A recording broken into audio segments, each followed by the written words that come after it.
வணக்கம். செல்வகுமாரின் அதிகாலை வானிலை ஆய்வறிக்கை. அதிகாரப்பூர்வ வானிலை அறிக்கைக்கு இந்திய வானிலை ஆராய்ச்சித்துறை அறிக்கையை பார்க்கவும். 2026 ஜூலை 31 வெள்ளிக்கிழமை அதிகாலை நிலவர வானிலை பதிவு. இன்று முதல் கேரளா, கர்நாடகாவிலே தமிழ்நாட்டின் மேற்கு தொடர்ச்சி மலைப்பகுதிகள் வரை தென்மேற்கு பருவமழை வலுப்பெறும். இன்று நாளை தெற்கு கேரளா, தென் மாவட்ட மேற்கு தொடர்ச்சி மலை, வால்பாறைக்கு தெற்கே நன்றாக வலுத்து காணப்படும். தமிழ்நாட்டில் வெப்பசலன இடிமழை பொழிவும் பெரும்பாலான மாவட்டங்களில் இன்றைக்கு தொடங்கும்.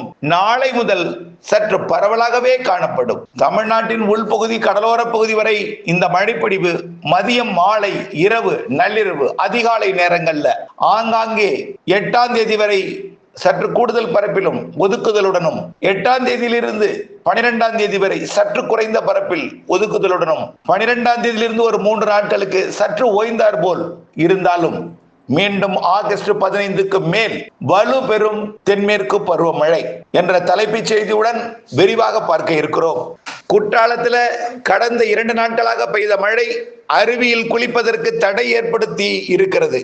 நேற்றைக்கு இடையில சில மணி நேரங்கள் குளிக்க அனுமதித்திருந்தாலும் இப்பொழுது இந்த அறிக்கை பதிவு செய்து கொண்டிருக்கூடிய இந்த நேரம் முதல் கேரளாவிலும் தமிழ்நாட்டின் தென் மாவட்ட மேற்கு தொடர்ச்சி மலைப்பகுதிகளிலும், குறிப்பாக கன்னியாகுமரி, தென்காசி, திருநெல்வேலி மற்றும் விருதுநகர் மாவட்டத்தோட மேற்கு சரிவில் இருக்கக்கூடிய, அதாவது கேரள பகுதியிலையும், தேனி மாவட்டத்தின் மேற்கு சரிவு ஏலக்காய் சாகுபடி பகுதி, இடுக்கி அணைக்கட்டு பகுதி மற்றும் முல்லை பெரியார் அணைக்கட்டு பகுதி மற்றும் மூணாறு உள்ளிட்ட பகுதிகள் முதல் மறையூர் வரை, மறையூர், வால்பாறை இந்த பகுதி எல்லாமே இன்றைக்கு பலத்த மழை தெரிகிறது. இன்றைய மழை பொழிவு கண்டிப்பாக வரக்கூடிய 8ஆம் தேதி வரைக்கும் குற்றால அருவியில் குளிப்பதற்கு தடையை ஏற்படுத்தும் உறுதியாக. அதிலையும் குறிப்பாக 5ஆம் தேதி வரை அபாய அளவில் நீர்வரத்து இருக்கும். இந்த மழை பொழிவு கன்னியாகுமரி, திருநெல்வேலி, தென்காசி மாவட்ட அணைகளின் மட்டத்தை உயர்த்தும். அதே போல முல்லை பெரியார் அணைகளுக்கு, முல்லை பெரியாறு மற்றும் தமிழ்நாட்டின் அமராவதி அணை நீர்பிடிப்பு பகுதி, மறையூர், சோலையாறு உள்ளிட்ட பகுதிகளுக்கு நீர்வரத்தை அதிகரிக்க செய்யும் மழை பொழிவு. குறைந்தபட்சம் தினசரி சோலையாறிலே ஒரு 10 சென்டிமீட்டர் வரைக்கும் 8ஆம் தேதி வரை மழை பொழிவு கிடைப்பதற்கு வாய்ப்பு இருக்கிறது. நேற்றைக்கே உடுமலைப்பேட்டை முக்கோணத்திற்கு சாரல் வந்த நிலையில, ஜலத்தூரிலே நல்ல மழை பொழிவு பொழிந்த நிலையில இன்றைக்கு மதியத்தில் இருந்து அந்த மழை பொழிவு தொடங்கி தீவிரமடையும். நீலகிரி மற்றும் கோயம்புத்தூர் வடக்கு, அப்படியே பவானிசாகர் சரிவு வரைக்கும் நீலகிரி மாவட்டத்தில் மழை பொழிவு கிடைக்கும். இன்றைக்கு, அதாவது ஏற்கனவே பெய்திருக்கூடிய மழையில பார்த்தீங்கன்னா ஹேரங்கி அணை நிரம்பி விட்டது. ஹேரங்கி அணை 8.5 TMC தான் கொள்ளளவு இருந்தாலும் அது 8 TMC எட்டியிருக்கு. 1/2 TMC தான் கொஞ்சம் கம்மியா இருக்கு. ஹேரங்கி நிரம்பினா KRSக்கு தண்ணி வரும். வரக்கூடிய நாட்கள்ல பெய்யக்கூடிய மழை ஹேரங்கி நீர் KRSக்கு வருவதற்கு வாய்ப்பு இருக்கிறது. ரைட். கபினி அணையை பொறுத்த வரைக்கும் 19.5 TMC கொள்ளளவு கொண்டது. இதற்கு ஏற்கனவே 14.5 TMC தண்ணீர் நிரம்பி இருக்கு. 5 TMC நிரம்பினா அது மேட்டூருக்கு திறக்கப்படுவதற்கு வாய்ப்பு இருக்கு. கண்டிப்பா இந்த 5 TMC என்பது இன்னும் ஒரு 4-5 நாட்கள்ல நிரம்பிவிடும் என்று எதிர்பார்க்கப்படுகிறது. கண்டிப்பாக வரக்கூடிய 8ஆம் தேதிக்குள் கபினி அணை நிரம்பி கபினியிலிருந்து உபரிநீர் மேட்டூருக்கு திறப்பதற்கு வாய்ப்பு ஏற்படுகிறது. இருந்தாலும் 8ஆம் தேதிக்கு பிறகு மழை பொழிவோட அளவு சற்று குறையும் என்பதனால நிரம்பியவுடன் திறக்கப்பட்டாலும் வரத்து குறைவாக இருக்கும். ஒரு 15ஆம் தேதி வரைக்கும் அதையும் நம்ம ஏற்கனவே சொல்லி இருக்கிறோம். KRS அணையில பார்த்தீங்கன்னா 49.5 TMC கொள்ளளவு கொண்ட KRSல தற்பொழுது 17 TMC தான் இருக்கு. 28 TMC தேவைப்படுது நிரம்புவதற்கு. இருந்தாலும் இந்த ஹேரங்கி தண்ணியும் ஹேமாவதி தண்ணியும், ஹேமாவதியை பார்த்தீங்கன்னா 37 TMC கொள்ளளவு கொண்ட ஹேமாவதியில 24 TMC இருக்கு. 13 TMC கிடைச்சா நிரம்பும். வரக்கூடிய நாட்கள் பெய்யக்கூடிய மழை ஒரு 10-13 TMC கிடைச்சி கிட்டத்தட்ட இந்த சுற்றிலேயே ஹேமாவதியை நிரப்புவதற்கு வாய்ப்பு இருக்கு. ஹேமாவதியும் ஹேரங்கி நிரம்பிட்டா அப்புறம் குடகு ஹேமாவதி தண்ணீர் அப்படியே மேட்டூருக்கு வர தொடங்கும். கபினி தண்ணீரும் மேட்டூருக்கு வர தொடங்கும்.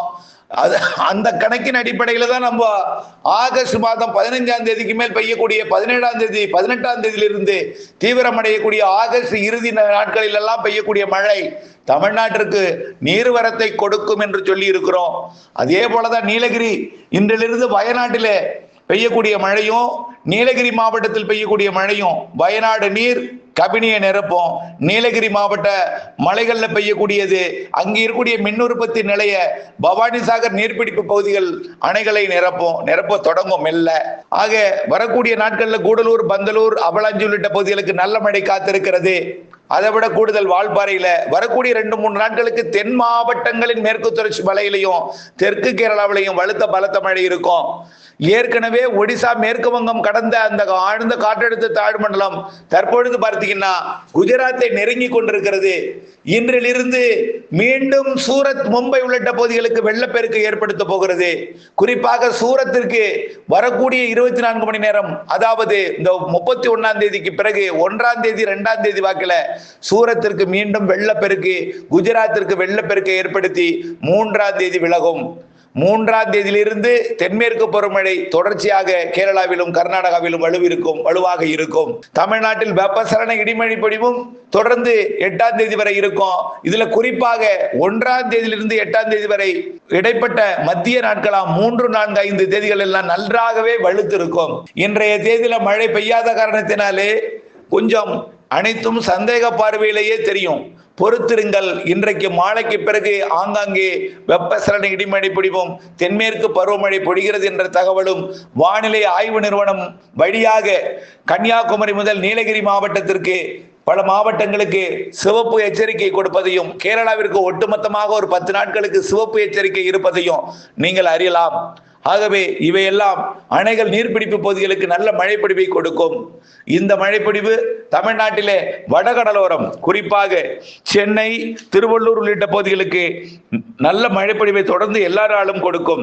இன்றைய 31ஆம் தேதி வெள்ளிக்கிழமையை பொறுத்த வரைக்கும் மதியத்திற்கு மேல் ஆங்காங்கே தொடங்கும் மழை மேற்கு தொடர்ச்சி மலையில கொஞ்சம் வலுவாகவே இருந்துட்டே இருக்கும். நாளை அதிகாலை வரைக்கும் தினசரி மதியம் வந்துவிட்டால் தமிழ்நாட்டிலே ஆங்காங்கே மழைப்பொழிவை தொடக்கும். 2ஆம் தேதிக்கு மேல இன்னும் கொஞ்சம் கூடுதல் மழை தினசரி சென்னைக்கும், திருவள்ளூர், செங்கல்பட்டு, காஞ்சிபுரம் உள்ளிட்ட பகுதிகளுக்கு மழை பிடிப்பை கொடுக்கும். அதாவது கிருஷ்ணகிரி, தர்மபுரி, சேலத்துல கூட நேற்றைக்கு சேலத்திற்கும் சின்ன சேலத்திற்கும் இடையில இருக்கக்கூடிய வாழப்பாடி இந்த பகுதியெல்லாம் நல்ல மழை பொழிவு கல்வராயன் மலையில இருந்தது, இன்றைக்குமே இருக்கும். இப்படி நாமக்கல் மாவட்டம் மற்றும் திருவண்ணாமலை, திருப்பத்தூர், வேலூர், ராணிப்பேட்டை, கள்ளக்குறிச்சி, விழுப்புரம், கடலூர் மற்றும் சென்னை, திருவள்ளூர், காஞ்சிபுரம், செங்கல்பட்டு, ராணிப்பேட்டை மற்றும் தெற்கே பார்த்தீங்கன்னா புதுச்சேரி, மயிலாடுதுறை, அரியலூர், பெரம்பலூருக்கெல்லாம் வரக்கூடிய ஆகஸ்ட் முதல் வாரத்தில் ஒதுக்கி நல்ல மழை பொழிவை கொடுக்கும். அதே போல நாகப்பட்டினம் மாவட்டத்திலும் கோடியக்கரை முனைக்கு குறைவாகவும் வடக்கே கூடுதலாகவும், அதே போல திருவாரூர் மாவட்டத்தில் முத்துப்பேட்டையை விட திருத்துறைப்பூண்டிக்கு கூடுதலாகவும், திருத்துறைப்பூண்டி விட திருவாரூர், மன்னார்குடி உள்ளிட்ட பகுதிகளுக்கு கூடுதலாகவும், அதை விட வடகோடி, திருவாரூர் மாவட்டத்தின் வடகோடி, பேரளம் உள்ளிட்ட பகுதிகளுக்கு நல்ல மழைப்பொழிவை கொடுக்கும். அதே போல தஞ்சாவூர் மாவட்டத்திலையும் ஒரத்தநாடு, தஞ்சாவூர் மாநகரம், பாபநாசம், அணைக்கரை, திருக்காட்டுப்பள்ளிகளை நல்ல மழைப்பொழிவை கொடுக்கும். புதுக்கோட்டை மாவட்டத்திற்கும், சிவகங்கை மாவட்டத்திற்கும், ராமநாதபுரம் உள்பகுதிக்கும், மதுரை மாவட்டத்திற்கும், திண்டுக்கல் மாவட்ட கொடைக்கானல் மலைப்பகுதி, திண்டுக்கல் மாவட்டத்தோட புதுக்கோட்டை, திருச்சி மாவட்ட எல்லை பகுதிகள் மற்றும் அப்படியே பார்த்தீங்கன்னா திருச்சி மாநகரம், திருச்சி வடக்கு இங்கெல்லாம் நல்ல மழைப்பொழிவு கொடுப்பதற்கு வாய்ப்பு இருக்கிறது.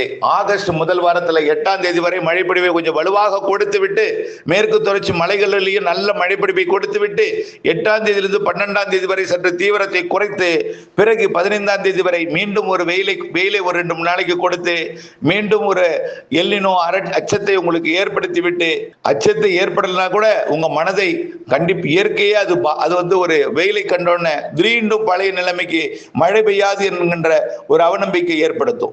மீண்டும் 18ஆம் தேதியிலிருந்து நல்ல மழை பொழிவை தொடங்கும். கண்டிப்பாக ஆகஸ்ட் இறுதி வாரங்களிலே பெய்யக்கூடிய மழையும், ஆகஸ்ட் இறுதி வாரம்னா 18ஆம் தேதிக்கு மேல் பெய்யக்கூடிய மழையும், செப்டம்பர், அக்டோபரும் நல்ல மழைப்பொழிவை இறுதி கட்டத்தில் தான் தென்மேற்கு பருவமழை கொடுக்கும். இன்னும் சூப்பர் எல்லினோ உருவாகல. எல்லினோவே உருவாகி இருந்தாலும் இந்திய பெருங்கடல் வெப்பமும், பசிபிக் பெருங்கடலோட ஆசிய பக்க வெப்பமும், தென்சினக்கடல் மற்றும் தாய்லாந்து வளைகுடா வெப்பமும், அதே போல சுமத்ரா தீவு ஒட்டி உள்ள கடற்பகுதி இந்திய பெருங்கடல் வெப்பம், நல்லெண்ணக்கோட்டை இந்திய பெருங்கடலாம் உயர்ந்துதான் இருக்கு. ஆகவே இது எல்லாமே வடகிழக்கு பருவமழை வரைக்கும் 2026 தென்மேற்கு பருவமழையின் இறுதி கட்டத்தையும் வடகிழக்கு பருவமழை காலத்தின் ஒட்டுமொத்தத்தையும் தீவிரப்படுத்திவிட்டு மழை பொழிவை கொடுத்து விட்டுத்தான் பிறகு அந்த எல்னினோ கோடையில் கொஞ்சம் வெயிலை உயர்த்தலாம். புரியுதுங்களா? அடுத்த ஆண்டு 2027 குறித்து நாம ஏற்கனவே அறிவிக்க வழங்கி இருக்கிறோம். இருந்தாலும் விரிவான ஒரு அறிக்கையை வடகிழக்கு பருவமழைக்கும் இந்த தென்மேற்கு பருவமழைக்கும் 2027-26 அறிக்கையாக வழங்குகிறேன். இணைந்தே இருங்கள் அப்டேட்ஸுடன். நன்றி.